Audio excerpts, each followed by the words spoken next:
Olá, uma boa noite para você. Seja muito bem-vinda a mais uma live. Eu sou Juliana Benevides, especialista em envelhecimento humano, envelhecimento saudável. Estou aqui para nós conversarmos hoje especificamente sobre direitos da pessoa idosa. E o assunto de hoje vai ser um assunto que é muito pedido, que é a interdição de pessoas idosas. Quando que o idoso pode ser interditado? A interdição é um castigo? O que é a interdição? Então é sobre esse assunto que a gente vai conversar hoje, tá bom? Infelizmente eu tenho visto muitos casos de familiares que acabam usando da interdição, desse termo interdição, para ameaçar o idoso, como se a interdição fosse um castigo para a pessoa idosa. E hoje você vai aprender que não, que a interdição, na verdade, é um meio jurídico de você proteger a dignidade da pessoa idosa. Então é sobre esse assunto que a gente vai falar hoje. É importante que você que é idoso domine, entenda bastante sobre isso. Você que é cuidador também, entenda sobre esse assunto para que a gente possa proteger os nossos idosos e não deixar com que familiares ou com que outras pessoas estejam exercendo coação contra a pessoa idosa, constrangendo, né, utilizando desse recurso, porque muitas vezes o idoso não sabe o que é a interdição, então o familiar às vezes ameaça, olha, se você não fizer isso eu vou te interditar. E aí o idoso acredita que é possível interditar por idade e acaba fazendo as vontades dos familiares, né? Então hoje eu estou aqui para tirar as suas dúvidas sobre esse assunto, tá bom? Quero dar uma boa noite para Virgínia, boa noite para Helena de Castro no Facebook. Aos demais estiverem no Facebook, coloca nome, coloca de onde você é. Curte quem já me conhece, compartilhe também a publicação. Vamos chamando os idosos, vamos chamando os cuidadores, né? Sandra Gomes também no Facebook, boa noite. Cris Angra, boa noite. Dayana, boa noite, aqui no Instagram, e Márcia Shelley também no Facebook, boa noite. Helena, essa live aqui vem com vários pedidos, mas especialmente com o seu pedido também, tá bom? Tem tempo que o Heleno vem pedindo informações sobre o direito da pessoa idosa, né? Quais são os limites ali dessa relação dos familiares com o idoso, quando que o idoso pode interditar ou não.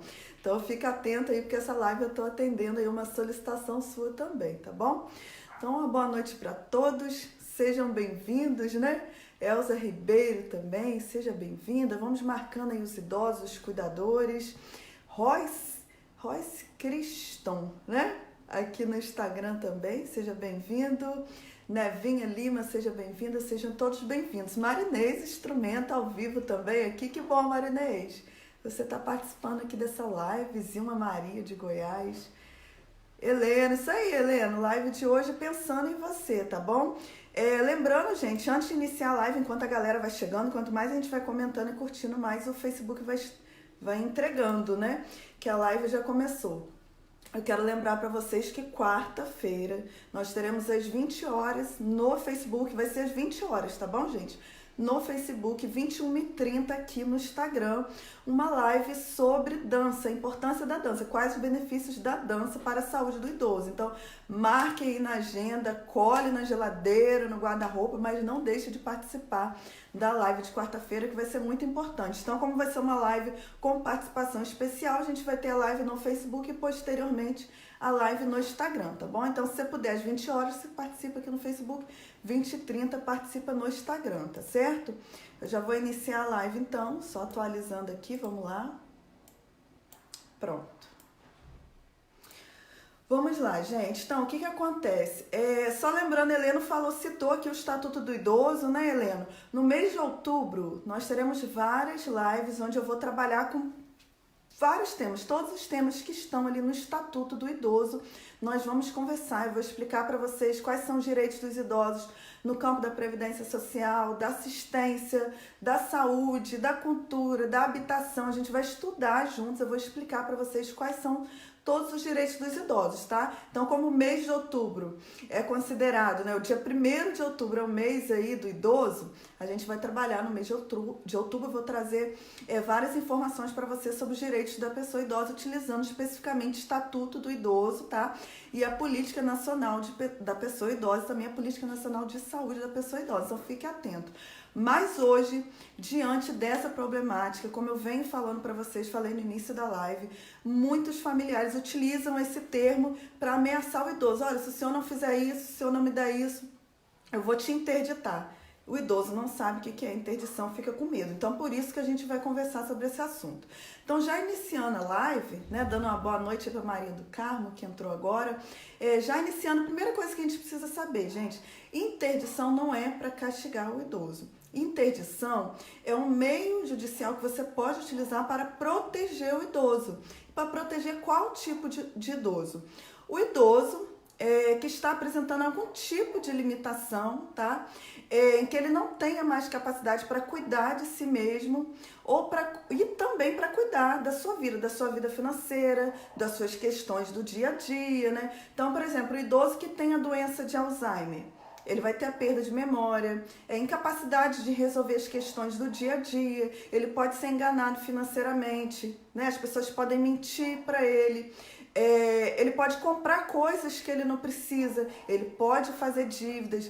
Então, assim, a curatela, né, esse processo de interdição é para defender o idoso. O curador, ele vai ser uma pessoa que, a partir do momento que ele se torna um curador, ele vai ser responsável por proteger o idoso, proteger a dignidade do idoso, tá bom? Boa noite aí, Tânia. Boa noite, Lourdes Silva também, Maria do Carmo. Todos boa noite aí, tá bom? Então, assim, interdição é para proteger, não é para castigar. Primeiro ponto, né? E aí, essa interdição ela pode acontecer porque o idoso está incapaz fisicamente ou mentalmente para exercer as suas funções, para cuidar de si, para cuidar da sua vida financeira, para cuidar do seu patrimônio, para cuidar dos seus bens. E quando o idoso se mostra incapaz, vou detalhar mais um pouquinho para vocês lá na frente, aí sim o familiar pode entrar com o processo de interdição para cuidar daquele idoso, para proteger, fazer com que o idoso não venha fazer coisas que possam trazer prejuízos para a sua própria vida, para a sua própria saúde, para o seu próprio patrimônio. Então, a interdição ela não ocorre por idade, né? Muitos idosos pensam, justamente porque os familiares falam isso, o idoso às vezes não conhece, não sabe o que é o processo de interdição.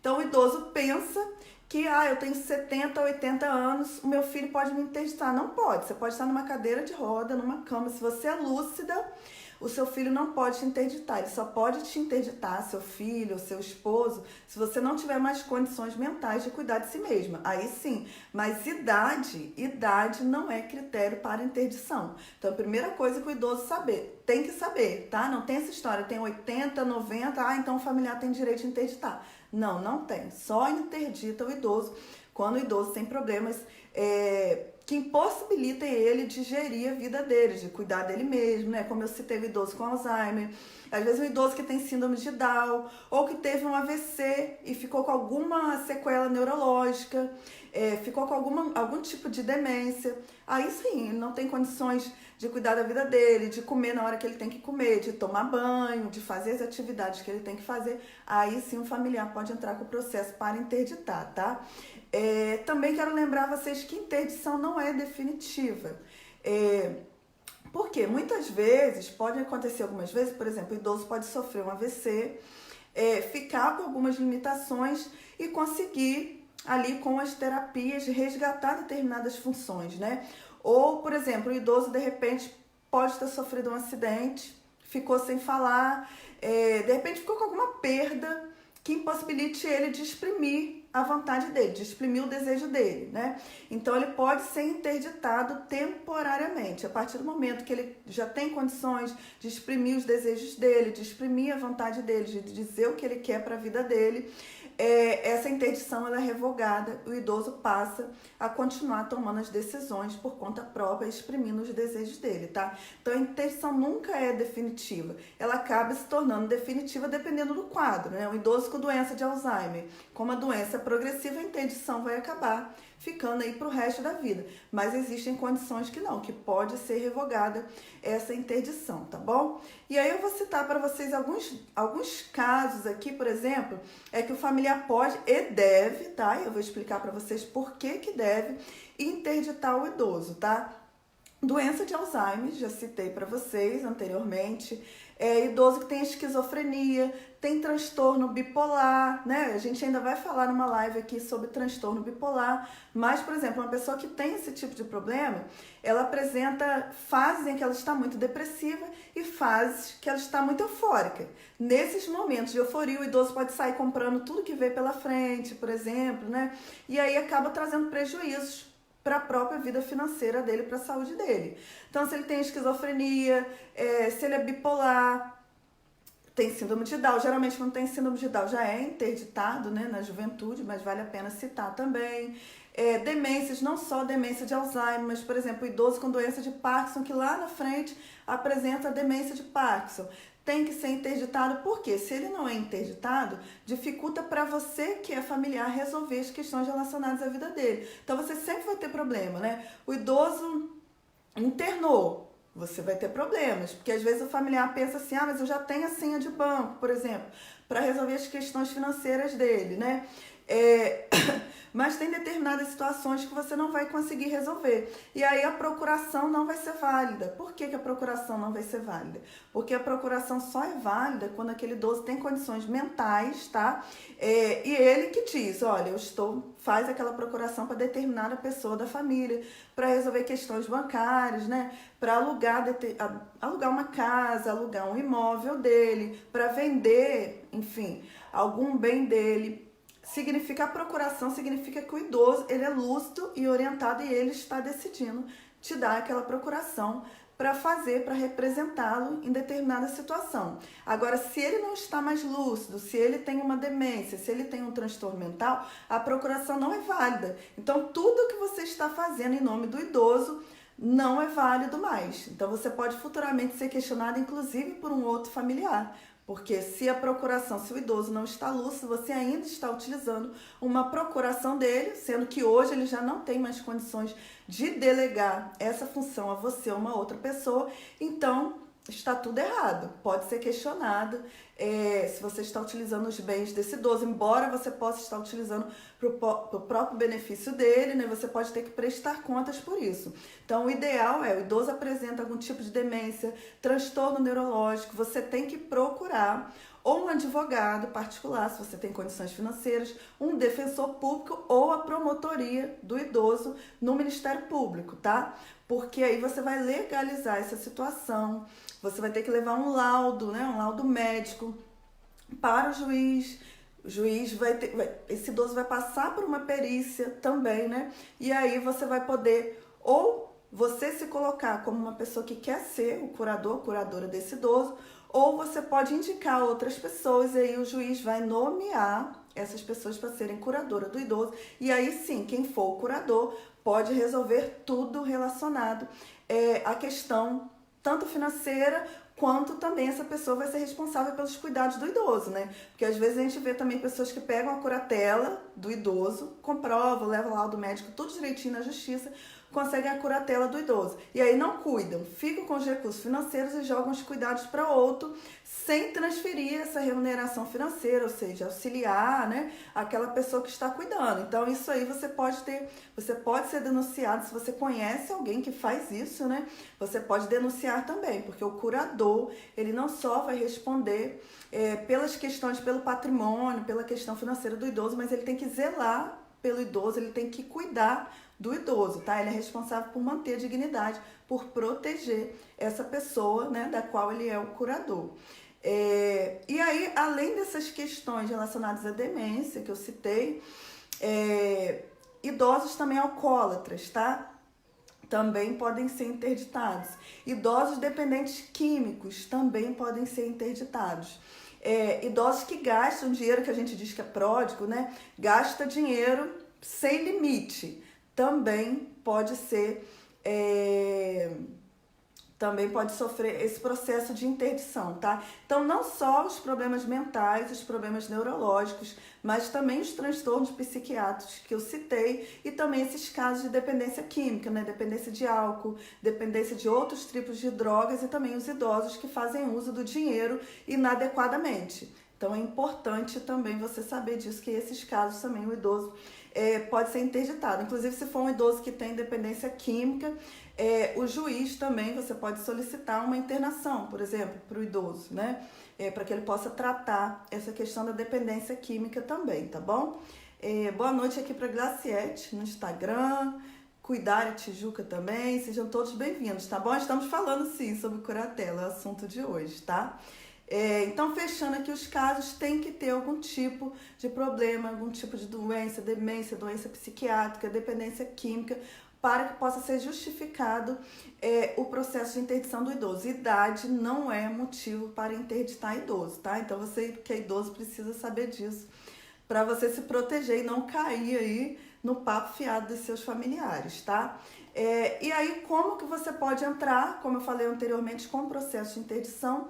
Você pode, primeiro, se você tem advogado, tem condições de pagar, você vai pagar. Se você não tem, você pode entrar com esse processo na Defensoria Pública e aí a sua remuneração tem que ser de, no máximo, 2 salários mínimos, tá? Porque para você pedir, entrar com qualquer processo utilizando advogado público, você tem que provar que você não tem condições financeiras. Então, se a sua renda excede 2 salários mínimos, você não pode entrar com esse processo pela Defensoria Pública. Sua renda tem que ser de, no máximo, 2 salários mínimos, tá? E aí você vai procurar a Defensoria Pública do seu município ou a promotoria também do idoso no Ministério Público, tá bom? Se você tiver alguma dificuldade, você vai procurar um assistente social de um hospital, pronto-socorro, alguma unidade de saúde ou de assistência social do seu município, que esse profissional que vai te orientar, tá bom? E aí entrou com o processo, né? Entrou com esse processo de interdição do idoso. Quem vai indicar o curador? Primeiro, quem vai indicar é quem entra com o processo de curatela, tá? O processo de interdição. Quem entrou com esse processo vai indicar possíveis pessoas que podem ser os curadores, as curadoras desse idoso. E aí essa pessoa vai indicar alguns nomes. O juiz vai avaliar essas pessoas, vai avaliar a condição de vida dessa pessoa, vai avaliar, enfim, um conjunto de coisas para ver se essa pessoa tem condições ou não de ser o curador, de ser a curadora do idoso. E aí ele vai nomear, possivelmente entre as pessoas que o autor da ação indicou, mas pode ser que essas pessoas que ele indicou também não sejam pessoas que tenham condições de ser curador, curadora do idoso, tá? Então, o juiz que vai nomear. E aí, o que o juiz vai fazer? Ele vai seguir uma ordem para nomear essas pessoas para serem curadores do idoso, tá? A ordem, primeiro vai o companheiro, o esposo ou companheira, né? Vai se dar preferência para que seja curador do idoso, o esposo ou companheira do idoso. Se ele for viúva, aí a gente vai prosseguir. O idoso vai ver se, de repente, esse idoso tem mãe ou pai, mais difícil, né? Porque o idoso, geralmente, que já tem uma demência, o pai e a mãe já faleceu. Mas para outros processos, né, de interdição, como a gente tem interdição de adolescentes, interdição de jovens, né? E aí vai ser analisado o pai ou a mãe, vai ser aí a segunda opção. No caso do idoso, como eu falei, difícil disso acontecer. Depois, se não tem companheiro, né? Não tem companheiro, esposa, não tem pai ou mãe, o juiz vai optar, então, pelo descendente, tá? E aí, pelo descendente mais próximo. O filho, se não tiver filhos, pode ser os netos. E por aí vai, né? Irmão, outros familiares aí. Mas a ordem é essa, tá? Geralmente vai ser o curador esposo ou esposa, pai ou mãe e filho. Se não tiver filhos, os netos dos idosos. Se não tiver nenhuma dessas opções, aí o Ministério Público, né, o juiz, ele vai escolher quem que vai ser o curador desse idoso. Pode ser uma outra pessoa que não seja familiar, né? No caso de idosos, por exemplo, que não tem familiares, que vão para instituições de longa permanência, geralmente o administrador dessa instituição é quem vai ser o curador ou a curadora do idoso, tá bom? Quero pedir aí a galera que não compartilhou, gente, compartilhe, né? Marque os amigos, vamos compartilhar, que o assunto é muito importante, tá? Então, quais são as responsabilidades do curador? Como eu falei, o curador, ele é o administrador, ele é o responsável pelo idoso, ele é a pessoa responsável por zelar a saúde do idoso, tá? E aí, o que acontece? Esse curador, ele vai prestar contas, tá? Ele não vai ser nomeado curador e pronto. vai administrar os bens do idoso e não vai prestar contas. Não é assim. A partir do momento que esse curador se torna responsável, tá? Que o juiz denomina lá ele como curador, o juiz também vai estabelecer um período de meses aí, ou talvez de ano, em que essa pessoa que é o curador vai ter que prestar contas da situação financeira do idoso. E aí vai ser feito um relatório, né, notas fiscais, tudo que você utiliza aí dos recursos, todas as transações que você faz com os recursos desse idoso, você vai ter que prestar contas perante o juiz. Além disso, também periodicamente, pelo menos por lei, tá, gente? Porque às vezes não acontece da forma que deveria acontecer, uma equipe de psicólogos, de médicos, né?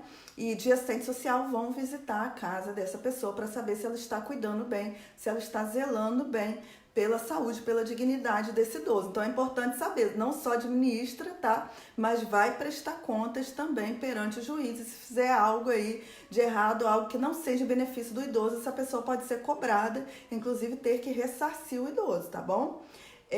Também vale lembrar para vocês o seguinte: o curador, essa pessoa que foi denominada, né, o responsável pelo idoso, ele pode ser substituído. Ele pode pedir para ser substituído ou, se for provado, como eu falei, que ele está agindo aí de forma inadequada, está utilizando os recursos do idoso indevidamente, não está cuidando bem do idoso em todas as suas dimensões, o juiz ele pode nomear uma outra pessoa. Então esse curador ele não está estabelecido eternamente. Então de repente você é filha de um idoso. Esse idoso ele já sofreu um processo de interdição, um irmão seu que cuida, tá? E aí você vê que essa pessoa não está cuidando bem. Você pode denunciar essa pessoa, tá? No Ministério Público. E aí o juiz ele vai denominar um outro curador, que pode ser você, pode ser um outro irmão, pode ser um outro familiar. Então é importante que você saiba disso. A curatela não é infinita para sempre, tá bom? Boa noite aí, Psico Kátia. Ah, minha prima, gente. Minha prima Kátia, que está aqui no Instagram. Seja bem-vinda, Kátia. Também vale lembrar para vocês o seguinte, gente. Ministério Público sempre faz parte da ação, tá bom? Por quê? O Ministério Público ele é o órgão, nós vamos falar sobre isso no mês de outubro, é o órgão responsável por zelar pela saúde, pela dignidade do idoso. Então, todos os processos, né, em que o idoso esteja, o Ministério Público faz parte. Por que o Ministério Público faz parte? Mesmo quando a ação ela é aberta com um advogado particular, porque o Ministério Público está ali para cuidar do direito do idoso, porque muitas vezes o familiar, como eu falei, ele pode pedir um laudo em um médico que é amigo, né, para conseguir ali conseguir esse poder de administrar os bens do idoso, né? Então ele corre para um psiquiatra que é amigo. Às vezes esse psiquiatra amigo é amigo do psiquiatra da justiça. Infelizmente a gente tem que falar sobre isso, acontece, né? E aí consegue interditar o idoso. Mas o Ministério Público está sempre ali no meio para verificar se realmente esse processo de interdição é verídico, se realmente o idoso não está nas suas faculdades mentais, né, normais, se realmente ele não está lúcido, se realmente ele não está orientado. E o promotor público ele vai verificar ali se realmente o familiar não está tentando utilizar desse recurso para tirar os direitos do idoso, para se aproveitar especialmente dos recursos financeiros do idoso, tá? Então, o Ministério Público sempre faz parte. E aí eu quero, mais uma vez, reforçar para vocês.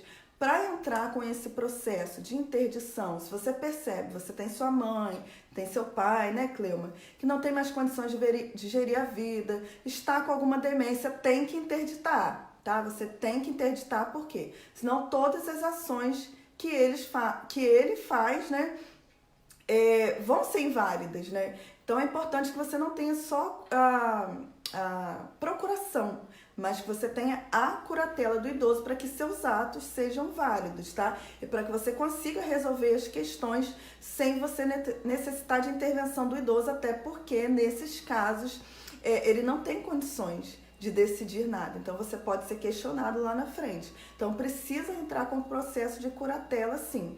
E aí você vai precisar de um laudo médico, dizendo que essa pessoa realmente não tem condições de gerir a vida dela sozinha, que ela precisa de você ou precisa de uma outra pessoa que tome conta do patrimônio dela, dos recursos financeiros, da saúde dela. E com esse laudo é que você vai dar entrada nesse processo de interdição, tá? E aí o juiz vai verificar, esse idoso vai passar por uma perícia, um outro médico vai avaliar esse idoso. Como eu falei, uma equipe de psicólogos, de assistentes sociais, vai avaliar a questão do curador, se esse curador tem condições de cuidar do idoso ou não. Então o processo ele é um pouco longo, ele não é um processo rápido, e é importante então que se você cuida de um idoso nas condições que eu citei, que você entre o quanto antes com esse processo, tá bom? E aí eu queria citar algumas coisas, né? Qual a diferença, então, de curatela para procuração, gente? A procuração, primeiro, né? Ela é muito específica. Então, o idoso, ele pode fazer uma procuração para você, que é filho ou que é filha, por exemplo, para gerir, para movimentar a conta corrente dele. Ele pode fazer uma procuração para você conseguir alugar a casa, né? Uma casa, o imóvel que ele tem, ou para você vender um imóvel. A curatela não, você vai ser responsável por tudo, não é por algo só em específico, você vai ser responsável por toda a questão financeira, pelo patrimônio e também pela dignidade, pelos cuidados com o idoso. Então ela abarca tudo, o idoso ele deixa de ser responsável pelos atos da vida civil dele, você que vai ser responsável. Na procuração não, você vai resolver só determinadas questões que o idoso delegou para você, que o idoso lúcido, orientado te delegou. Então geralmente quando que o idoso ele passa uma procuração para alguém. Por exemplo, um idoso que tem uma deficiência física, né? E aí ele tem dificuldades para ir ao banco. Geralmente ele passa uma procuração para um filho para receber o pagamento dele. Agora, nessa procuração, ele pode e deve especificar, por exemplo, que o meu filho tal receba o meu pagamento. Ou ele vai liberar ali para o filho não só receber, mas como movimentar a conta corrente, contrair empréstimos financeiros. Mas o idoso ele pode restringir, tá? A procuração ela é específica para determinadas situações, diferente da curatela. Na curatela você vai ser responsável por tudo, tá? Quem define quem é o procurador é o idoso. No caso da interdição, o curador ele vai ser definido pelo juiz. Você vai entrar com o processo, você vai indicar outras pessoas, ou vai se indicar para ser o curador, curadora do idoso, e o juiz que vai nomear. No caso da curatela, o idoso que escolhe quem ele quer que resolva cada situação. Inclusive, pode ter várias procurações. Ele pode passar a procuração para um filho resolver questões relacionadas à conta corrente, para um outro filho alugar um imóvel dele, né? Então, a procuração muito específica, o idoso define quem e define para que serve a procuração. Lembrando sempre que a procuração vai se tornar inválida se esse idoso tem uma demência, se tem doença de Alzheimer, se tem síndrome de Down, se tem algo que tire dele a capacidade de resolver a vida dele, resolver a questão financeira, tá? Procuração também tem prazo, e é importante que você que é idoso faça isso, tá? De repente você sofreu algum acidente, está impossibilitado de ir ao banco, ou você mora numa cidade diferente, onde você tem um imóvel, é importante que você defina o prazo. Quando você for passar uma procuração para um filho, para um filho, para um neto, para uma neta, especifique o prazo, 6 meses, 1 ano, né? Porque se você passa uma procuração indefinidamente, essa pessoa pode continuar resolvendo todas as questões ali que você citou na procuração que ela poderia resolver. Então é importante que você defina prazos na procuração, porque a partir daquele momento que o prazo se findou, tudo que aquela pessoa faz em seu nome não é válido, tá? Então se você está de repente com uma certa dificuldade de mobilidade temporária, defina um prazo porque você vai se recuperar e aí você vai ter condições de resolver todas as suas questões da sua vida sozinho, sem precisar de outra pessoa, tá bom? Também, deixa eu ver o que mais cabe aqui destacar. Bom, se você, familiar, está induzindo o idoso a te dar a procuração, tá? Se você está chantageando, se isso for descoberto, é importante que você saiba que isso é crime, tá? E se você vê pessoas nessa situação fazendo isso, você pode denunciar também o Ministério Público, porque essa pessoa vai sofrer sanções, tanto financeiras, quanto pode ser presa, tá? E, infelizmente, é muito comum idosos lúcidos que o familiar faz chantagem para aquele idoso, porque o idoso tem pensão, porque o idoso tem algum bem, ele chantageia o idoso para que o idoso dê a procuração. E aí ele acaba utilizando os recursos do idoso indevidamente. Já vi casos do idoso ficar jogado, tá? Jogado dentro de casa, num quartinho, no quintal, e os familiares utilizando do recurso financeiro do idoso. Então, se você vê alguma situação dessa, você deve denunciar no Ministério Público, tá? Eu tenho certeza que quem está aqui me assistindo não faz isso, mas você pode ver outras pessoas nessa situação. É importante que você denuncie, inclusive você que é idoso, tá? Porque muitas vezes o idoso não faz isso. Cleuma Honorato, que pena, né? Que você tá de plantão, não vai poder assistir tudo, mas não tem problema não. Depois você volta aí e assiste, tá bom? Quero agradecer aí sua participação na live, tá bom, Cleuma? Então é isso, gente. A gente já definiu aí mais ou menos. Agora eu vou abrir aqui para perguntas de vocês, se vocês tiverem perguntas para fazer, tanto aqui no Instagram quanto no Facebook, para que eu possa tirar as dúvidas de vocês, tá? Mas, resumindo, interdição é para defender o idoso que não tem condições de cuidar de si mesmo. Idoso que está com algum problema de saúde, alguma demência, algum problema psiquiátrico, alguma doença mental, alguma limitação, que ele não tem condições de se cuidar, de cuidar da sua alimentação, né? De cuidar da alimentação, de cuidar dos recursos financeiros, de cuidar do patrimônio. O idoso que é dependente químico de álcool, dependente químico de outras drogas, o idoso que gasta dinheiro indefinidamente, que está, de repente, acabando com o seu patrimônio, de repente com vício em jogos também, ele também pode ser interditado. Então é só nesses casos. Idade não é motivo para interdição, o juiz não vai permitir que idoso que esteja nas suas condições, nas suas faculdades, né, normais, seja interditado, tá bom? A Márcia falou que ficou escura, a tela ficou escura aí, gente, a tela. Às vezes para mim parece que tá normal, para vocês não tá legal, né? Mas para mim ficou legal, que tá funcionando normal. Quero pedir aos demais aí que não compartilharam, compartilhe agora, compartilhe depois, para que outros idosos, outras pessoas entendam o que é interdição, para a gente tirar esse medo do idoso, né? Porque infelizmente as pessoas ameaçam, né? O idoso ameaça utilizar da interdição. E aí o idoso fica com medo e acaba cedendo aí às chantagens dos familiares, tá? Lembrando aí, se não tiver dúvidas e comentários, gente, quarta-feira, então, nossa live, nós vamos conversar sobre a importância da dança para a saúde do idoso, com participação especial do professor de Educação Física, Felipe. Então, eu vou aguardar vocês no Facebook às 20 horas e no Instagram às 20h30, tá bom? Deixa eu ver se tem perguntas aqui. Acho que não temos perguntas sobre o assunto. Espero que vocês tenham entendido. Caso tenha ficado alguma dúvida, vocês podem colocar as perguntas para mim, tá bom? Podem mandar para mim por direct aqui, quem está no Instagram, ou vocês podem encaminhar também, colocar aqui nas perguntas aqui embaixo por mensagem no Facebook. O bom de vocês colocarem aqui, tá? Nas mensagens, na própria publicação do vídeo, é que outras pessoas talvez tenham as mesmas dúvidas, e aí, ao ler a resposta que eu vou dar para você, a gente já sana a dúvida de outras pessoas, tá bom? Bom, então é isso, não temos perguntas, né? Quero agradecer então a presença de vocês mais uma vez, dizer para vocês que eu fico muito feliz em ver a participação de vocês, em estar contribuindo de alguma forma, né? E é sempre muito gratificante, tá bom? Vou dar uma boa noite aqui, um tchau pra galera que está no Instagram. Boa noite, gratidão pela presença de vocês. Quarta-feira, então, live aqui, 20h30 no Instagram, tá bom? Aguardo a presença de vocês. Sandra Alvo, boa noite aí. Muito obrigada pela sua participação, tá bom? Tchau, tchau. E vou dar uma boa noite, então, para vocês aqui do Facebook. Gente, gratidão. Muito obrigada pela presença de vocês. A gente se encontra, então, quarta-feira, às 20 horas aqui, tá bom? Tchau, tchau. Fiquem na paz e durmam aí com os anjos.